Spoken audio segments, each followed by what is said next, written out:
आज छत्रपती शाहू महाराजांची 26 तारखेच्या जयंतीनिमित्त होणाऱ्या या पार पडणाऱ्या या गीत गायन स्पर्धेमध्ये विशेष करून बौद्ध आणि भीम गीते या स्पर्धेमध्ये मी सायंकाळी 6 वाजता पोहोचलो आणि सगळेही 19 स्पर्धक जे आले त्या सगळ्यांचं गायन ऐकलं. मागच्या वेळेस मी लवकर निघून गेलो होतो, त्याच्याही आधी फक्त आलो आणि निघून गेलो. पण यांचा आग्रह होता की नाही बाबा तुम्ही बसले पाहिजे, तर आलो. आणि खरं आहे की जी प्रतिभा आहे ग्रामीण भागामध्ये त्यांना संधी नाही आणि ती संधी उपलब्ध करून देण्याचं एक अत्यंत महत्त्वाचं काम अश्वघोष सांस्कृतिक मंडळ करते आहे. मी शुभेच्छा देतो. मित्रांनो, आपल्याला ज्या क्षेत्रामध्ये रस असते त्यामध्ये आपण खरंच वेळ दिला पाहिजे, काम केलं पाहिजे आणि त्यामध्ये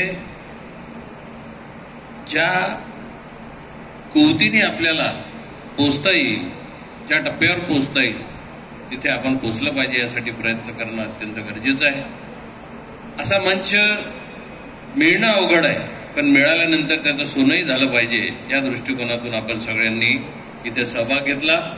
सगळ्यांचं अभिनंदन. जे 57 स्पर्धक की 71 75 स्पर्धक आणि त्यातून आपण 19 निवडले आणि 19 लोकांनी इथे आपलं सादरीकरण केलं. त्या सगळ्यांचं अभिनंदन, त्यांना शुभेच्छा भविष्यासाठी. एकच या निमित्ताने मी सांगू इच्छितो, तसं साहिल दर्नेनी बरंच सांगितलेलं आहे. डॉक्टर बाबासाहेब आंबेडकर, तथागत बुद्ध आणि परिवर्तनवादी चळवळ जी आहे ही चळवळ तेवत राहिली पाहिजे, जिवंत राहिली पाहिजे आणि लोकांच्या मनामध्ये एक चांगली भावना निर्माण झाली पाहिजे. मला दुःख याचं वाटतं की स्वतःच्या स्वार्थासाठी विचाराला बाजूला ठेवून जी लोक काम करतात, पद मिळते म्हणून कुठल्या तरी जातीवादी पक्षाकडे जातात, त्यांच्याशी हात मिळवणी करतात आणि ते निवडून आले पाहिजे म्हणून आम्हीच कष्ट घेतो, त्याचे पैसे देतात ते. तर हे जे अत्यंत वाईट स्थिती जी आहे ही कोणाला कुठेतरी बोचते. मला 4 पैसे कमवायला इतरही संधी आहे, इतरही क्षेत्रामध्ये मला काम करता येतं. राजकारणात राहून पैसे कमावणे हा विषय यायला नको, किमान त्यांच्या मनामध्ये यायला नको ज्यांच्या डोक्यात डॉक्टर बाबासाहेब आंबेडकर आहे आणि ज्यांच्या डोक्यात तथागत बुद्ध आहे. तर ही एक अपेक्षा मी समाजाकडून व्यक्त करत असतो आणि त्या दृष्टीने प्रबोधनही करत असतो.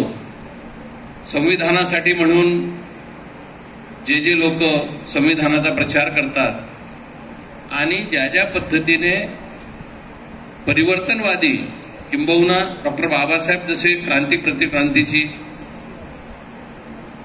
विचार मांडले आणि बुद्धाची ही क्रांती जी होती त्याला प्रतिक्रांतीने झोकाळून टाकलं, तर ती वेळ यायला पाहिजे की परत तथागत बुद्धाचा विचार युक्रेन, रशिया, फिलिस्तीन, इस्रायल, लहान लहान लेकरं मरून राहिले आहेत, त्यांना औषधं मिळत नाहीत, माणसं मरत आहेत आणि कुणामुळं तर 60-70 वर्षाच्या वरचे जे म्हातारे आहेत, जिनको सठिया काय बोलेंगे, अशी मंडळी या सबंध जगाच्या पाठीवर युद्ध लागते आहे. याचं अत्यंत दुःख आहे. मानवता संपलेली आहे. नुसतं माझ्या डोक्यात आलं आणि मी युद्ध करतो आहे हा विचारच अत्यंत अश्लाघ्य आहे, नालायक विचार आहे. आणि त्यासाठी म्हणून मी अश्वघोष सांस्कृतिक मंडळाला विनंती करतो की या अत्यंत अराजक परिस्थितीमध्ये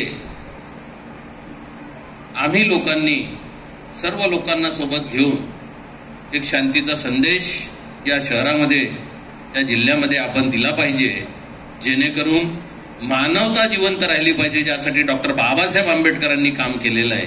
माझी एवढी विनंती आहे. सगळ्यांनी माझं ऐकलं. धन्यवाद. जय भीम. नमो बुद्धाय.